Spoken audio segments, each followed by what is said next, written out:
우리 지난주에 이어서 이 레갑 족속의 이야기입니다.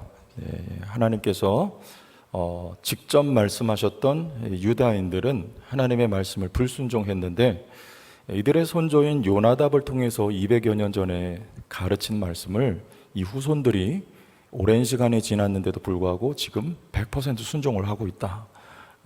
이런 말씀을 하시면서 이제 여기 여호야김 때에 하나님이 하신 말씀인데, 이제 시드기야 때 가면 하나님께서 이 유다 땅을 심판하실 준거를 마련을 하시고, 얘네들을 봐라, 한 사람이 한 말도 이렇게 순종을 했는데 너희는 뭐냐, 이 논리를 하나님께서 말씀하시길 원하는 거예요. 그래서 남유다 땅도 바벨론으로 이제 포로로 끌려가게 하시기 위하여서 지금 이 레갑인들의 이야기를 들어서 비교하며 말씀을 하고 계신 것이죠. 이들의 순종이라고 하는 건 가나안 땅에 들어가서 이 오랜 시간 동안 포도주를 마시지 않겠다고 작정을 하고 지킨 것입니다. 포도주를 마시지 않겠다는 건 많은 것을 단념하고 포기하겠다는 거예요. 포도주를 생산하기 위해 포도가 필요하고, 포도를 얻기 위해 밭이 필요하고, 밭과 함께 또 거주할 거주지가 필요한데, 이 모든 것을 다 포기한 채로 불확실성 속에서 수백 년을 이 레갑인들은 지내왔죠. 이 많은 것을 포기한 이유는 그 많은 것에서 주는 안락함 때문에 혹 하나님을 잊어버릴까 봐 믿음 때문입니다. 이 믿음을 여기까지 지켰던 이 요나답의 후손들 레갑인들의 이들을 하나님께서는 높이시고 칭찬하시고 또 보상을 약속을 하시는 말씀이 오늘 19절까지죠.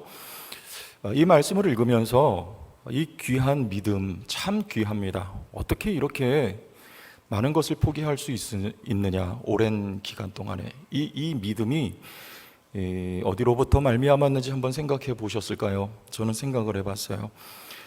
참 믿음은 하나님의 선물이고요, 또 하나님의 필요에 의해서 주시고, 특히 하나님은 소수를 통해서 일을 하세요. 유다 전체 민족 인구보다 그 가운데 이 레갑인들은 매우 극소수입니다. 하나님은 항상 이 성경의 역사를 보면 다수를 선택해서 일하지 않고 소수를 하나님이 불러서 일을 하셨어요. 이스라엘 백성들의 수는 그 수가 출발할 때 많은 수가 아니었습니다. 아브라함 한 사람으로부터 유대인이라고 배우셨습니까? 아브라함 한 사람을 통해 하나님이 모든 족속이 복을 받게 하시고, 또 이스라엘에게 하나님이 직접 하신 말씀은 너희의 수효가 많아서 내가 너희를 택한 것이 아니다. 오히려 모든 민족보다 너희는 소수기 때문에, 작고 약하기 때문에 내가 너희를 선택했다. 하나님이 이렇게 말씀을 하시죠. 우리 여러 차례 말씀을 드렸지만 사무엘 한 사람입니다. 하나님의 말씀이 희귀하여 들리지 않을 때 사무엘 한 사람의 귀에는 여호와 하나님의 부르심이 들렸어요. 그 한 사람으로 이스라엘의 부흥을 하나님이 주셨습니다. 유다 백성 포로로 끌려갑니다. 70년을 그곳에서 지내요. 그리고 돌아올 때가 되었을 때 전체가 다 돌아온 게 아니에요. 그 가운데, 왜냐하면 거기에 이미 터전 삼아 그들은 70년 동안 자리를 잡고 살아왔기 때문에 거기가 너무 편했어요. 그래서 그곳을 내버려 두고 아무리 고향 땅이라 해도 다시 돌아온다는 것은 여러 가지 무리수가 있었던 것이 현실입니다.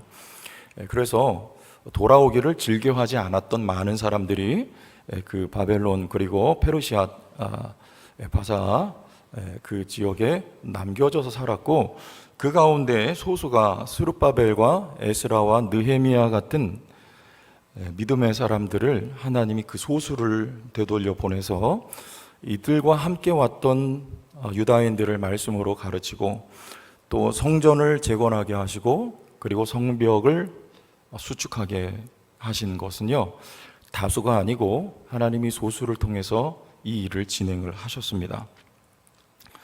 오늘 레갑인들 역시 마찬가지입니다. 이 신실한 소수들을 하나님이 그들에게 뭔가 하실 일이 있다 그거예요. 그래서 그들에게 믿음 주신 것. 여러분, 믿음 주신 이유는 뭔가 하나님이 하실 일이 있다는 거예요. 하나님 그들에게 믿음을 주신, 그래서 이 신실한 사람들로 지금 하나님에 의해서 하나의 모본으로 하나님이 보여주신 사람들이 소수라는 거예요. 우린 이 요즘 시대에 보면 어떻습니까? 우리 점점 소수가 되어가지 않습니까? 우리 그리스도인들이. 그러나 여러분, 역사 속에서 그리스도인들은 항상 소수였어요. 우리 전체 지금 인구가 한 70억 인구 될까요? 자, 정확한 거는 모르겠지만 그 가운데 그리스도인들은요 다수가 아닙니다. 소수이고, 또 우리 대한민국에 복음이 전래되고 그리고 제 어릴 때까지만 해도 굉장히 많았어요. 숫자가 부흥의 때였습니다. 그야말로.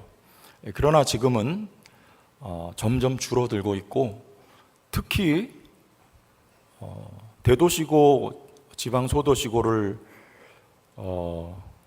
떠나서 교회마다 주일학교가 문을 닫고 있어요. 다.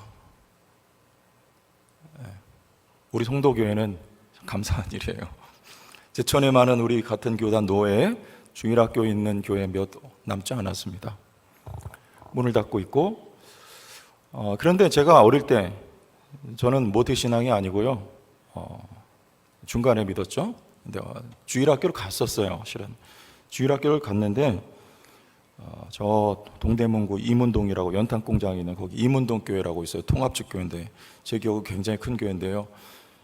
거기 여름 성경학교 뭐 성탄절 이럴 때 가보면 주일 학생이 그렇게 많았어요. 성도교회도 제가 사진 보니까 그렇더라고요. 뭐 교회 행사할 때 보니까 여기 주일학교 학생이 꽉 찼더라고요. 한 20여 년 전인가 10 몇 년 전인가 모르겠는데 양종철 씨 오고 막 그랬을 때. 맞아요? 아이, 맞습니까? 안 맞습니까? 설교 제가 25분에 시작했나? 근데 제가 어릴 때 가보면요, 뭐 그때 했던 찬양 아직도 기억이 나요. 뭐 저 여리고성 무너져 뭐 어쩌고 저쩌고 그런 거 막 배웠는데 주일학교 학생이 그냥 그 넓은 예배당에 한가득이에요. 그렇게 많았어요.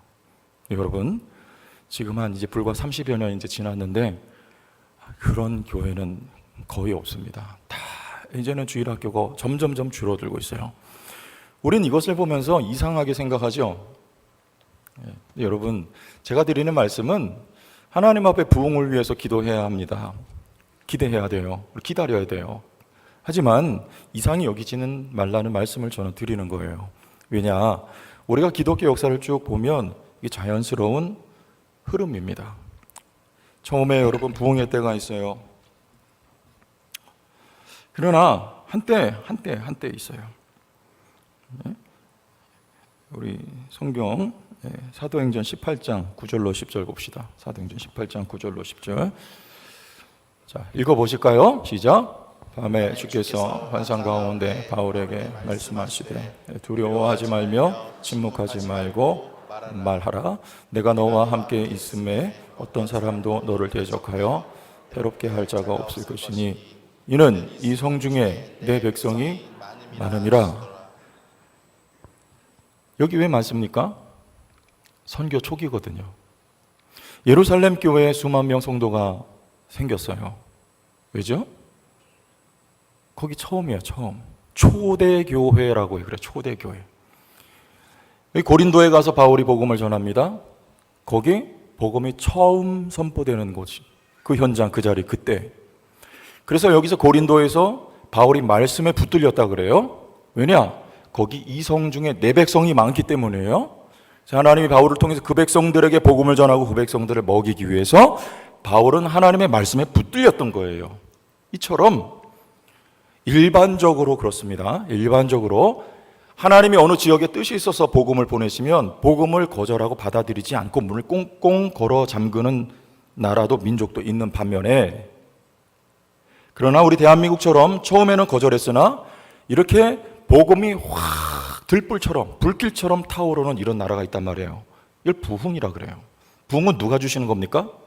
이유가 있어서, 뜻이 있어서, 목적이 있어서 하나님이 대한민국을 이 마지막 때 쓰시기 위해서 하나님이 이 땅에 믿는 자의 수를, 이 땅에 내 백성이 많음이니라 하나님이 말씀하시며 많은 주의 종들과 일꾼들을 여기 세우셨고, 바울처럼 그들이 하나님의 말씀과 능력에 붙들리게 하셨고, 그들을 통해서 교회가 세워지게 하셨고, 하나님이 대한민국을 통해서 많은 일들을 지금까지 해오셨단 말입니다. 선교 초기에 일반적으로 이성 중에 내 백성이 많기 때문에 구원받아야 할 백성이 많아서 그들에게 그곳에 하나님의 성령이 뜨겁게 역사하시고 말씀이 선포되게 하시는, 그래서 많은 믿는 자의 수가 늘어나게 되는, 이걸 성경에서 우리 교회사 역사 속에서 부흥이라고 하는 거예요. 부흥은 인간이 조작해낼 수 없는 거예요. 부흥은 하나님이 허락하여 주셔야 되는 것입니다. 우리 대한민국 땅은 하나님의 부흥을 맛본 세대입니다. 그러나 여러분, 그 고린도 교회가 아직도 거기 있을까요?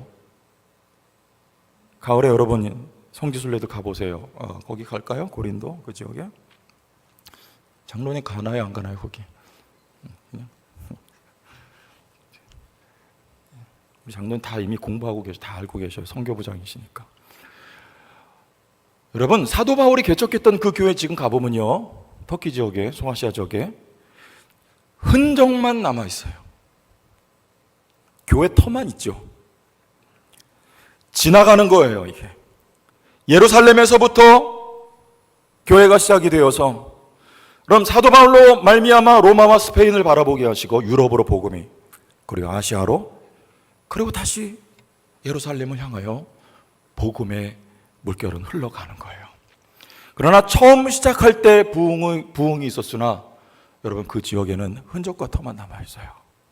이 복음은 우리 대한민국에 지금 흘러가고 있다고 그렇게 생각하시면 맞습니다. 대한민국의 부흥의 때는요, 지금 끝물 막 이렇게 되는 것 같아요. 네. 한때 하나님이 부흥을 허락하실 때가 있고, 그러나 그 때가 지나가면 그때는 소수가 남습니다. 이스라엘 나라의 부흥의 때가 있었습니다. 그때는 다윗의 때였어요. 국가적으로 부강했고 영적으로 부흥했던 때가 바로 다윗의 때였어요. 그러나 점차 이 시대가 쇠퇴하게 되고, 영적으로 그리고 물질적으로, 여러분 이제는 소수를 하나님이 남겨두셨는데, 그게 오늘 아침 말씀에 등장했던 엘리야요, 엘리사요, 선지자들이에요. 하나님이 남겨두셨던 7,000명을 통해서 소수예요.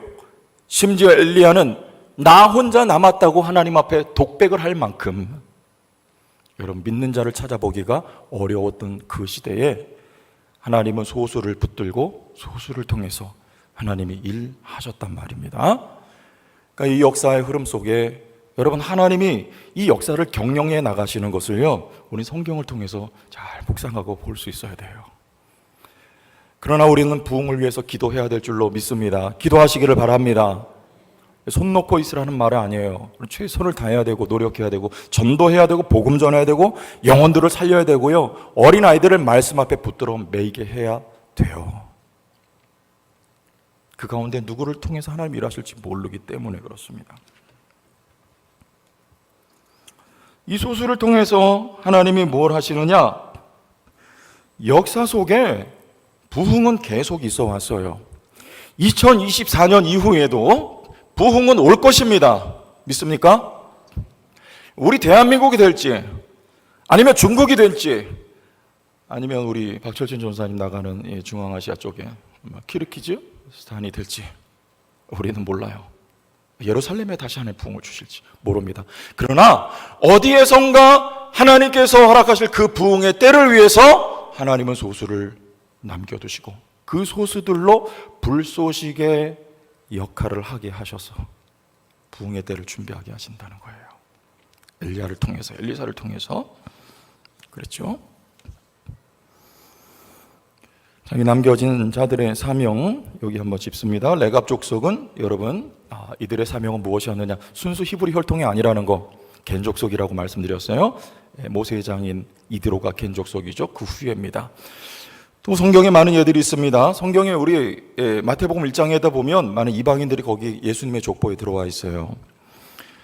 여호수아 갈렙 중 갈렙은 히브리 순종이 아닙니다. 순종 표현이 조금 거시기하죠. 히브리 혈통이 아니에요. 이 사람은요 에서의 혈통이에요. 에돔 족속, 그나스 족속이란 말이에요. 그나스 사람 갈렙이에요. 이방인인데 여호수아와 함께 놀랍게도 이 이방인 출신이 유다 지파에 편입이 되어가지고 여호와 하나님에 대한 굽히지 않는 신앙을 가지고 있었던 사람이 이 사람이란 말이에요. 자, 이런 이야기들이 다 뭘 말하는 걸까요? 기생 라합 이방 여인, 모압인 룻 이방 여인이에요. 이 무엇입니까? 이방인을 향한 선교가 여러분 이 구약의 메시지 속에서부터 담겨 있는 거예요. 여기 레갑인들, 우리 마지막으로 느헤미야 3장 14절 한 절만 봅시다. 여기 같이 읽어봐요. 시작. 본문은 베타게렘 지방을 다스리는 레갑의 아들 말기야가 중수하. 자, 여기 그만. 분문이 무슨 문입니까? 예루살렘 가보시면 분문이 있어요. 똥문이 있어요. 똥. 거기 그 가축의 배설물들을 실어 나르는 문을, 그 문이 따로 있는데 그 똥문이라 그래요. 그 분문인데 그것을 누가 지었어요? 레갑의 아들 말기야가 중수했다. 문을 세우며 문짝을 달고 자물쇠와 빗장을 갖추었다. 자, 레갑의 후예가 포로로 끌려가다 돌아와서 뭐 하는 일에 쓰임 받습니까? 성전 짓는 일을 위해 쓰임 받습니다. 그게 오늘 19절. 그러므로 만군의 여호와 이스라엘의 하나님께서 이와 같이 말씀하시느니라. 레갑의 아들 요나답에게서 내 앞에 설 사람이 영원히 끊어지지 아니하리라. 여기서 내 앞에 설 사람, 이 표현은요, 제사장이 여호와 하나님 앞에 서서 섬길 때 의미하는 표현이에요. 제사장이 여호와 앞에서 어디서 섬깁니까? 성전에서. 그러므로 우리가 읽었던 이 느헤미야 3장 14절에 이 레갑의 족속 말기야가요, 그 성전을 섬기는 일, 즉 성전을 다시 재건하는 일을 위해서 쓰여집니다. 내 앞에서 영원히 끊어지지 아니하리라. 여러분, 성전을 짓는다는 것은 오늘 이 시대에 우리에게 어떤 의미가 있습니까? 이방인 선교예요. 성전은 이 건물 아니에요. 다 아시잖아요. 성전은 이 앞에 계신 여러분 한 분 한 분이 다 성전이에요. 하나님이 우리에게 성령 주시고 믿음 주신 거, 하나님이 레갑인들을 통해서 그들에게 믿음을 주시고 변함없는 금 같은 믿음을 그들에게 주신 것은요, 이들을 이렇게 하나님이 쓰시기 위함이었다, 그 말입니다. 여러분, 우리 성도 교회 대단한 교회라고 저는 생각해요. 에너지가 참 굉장해요. 40년 정도 되면은 힘이 빠질 만도 한데 제가 요즘 보면 막 힘이 더 막 솟는 것 같아요. 그럼 어디로부터 말미암은 것이냐? 하나님으로부터 말미암은 것인 줄로 믿어요. 하나님이 하실 일이 있다, 그 말입니다. 식당이 없는데 문제가 되지가 않아요. 뭘 만들어가지고 막 구석에다가 뭘 막 다 만들어가지고 거기서 밥을 지어내요. 난 이런 민족들 처음 봤어요. 이런 백성, 이런 레갑의 후손들은 처음 봤어요. 불가능이 없어요. 막 우리 아까 임혁 권사님 하시잖아요. 내가 제일 고참인데 나 했다고. 도전하세요. 아니, 성도교회는 이런 에너지가 있어요. 이번에 여러분 맥주 감사 헌금 다 하셨는데 750만 원가량 헌금이 됐어요. 근데 그거를 우리 선교부에서 선교부장님하고 정말 이번에는요, 그거를 약같이 쪼개서 정말 필요한 교회 다 돕는 데 쓰는 거예요. 지금 결과 발표를 할 겁니다. 얼마나 감사하고 마음이 흐뭇하고, 저 낙지가 왜 나오나? 낙도 오지까지 있는 그 교인 2명, 8명 되는 그런 교회까지 다 여러분 헌금이 보내지는 거예요. 여러분, 내일 새벽에 보세요. 기도하러 많이들 나오십니다. 이제 보세요 또. 여러분, 저 대도시에 가보세요. 정말 요즘 쉽지 않아. 힘들어요. 이런 교회 요새 정말 만나기 어렵습니다. 최 목사는 축복인 것 같아요. 네? 여러분, 이 좋은 교회 하나님이 여기 세워주신 거, 여기 남겨주신 거, 여러분 이 소수의 소수, 이 소수를 통해서 하나님 어디엔가 부흥의 불길을 당기실 때 우리 제천 성도교회를 불쏘시개처럼 쓰실 줄 믿습니다.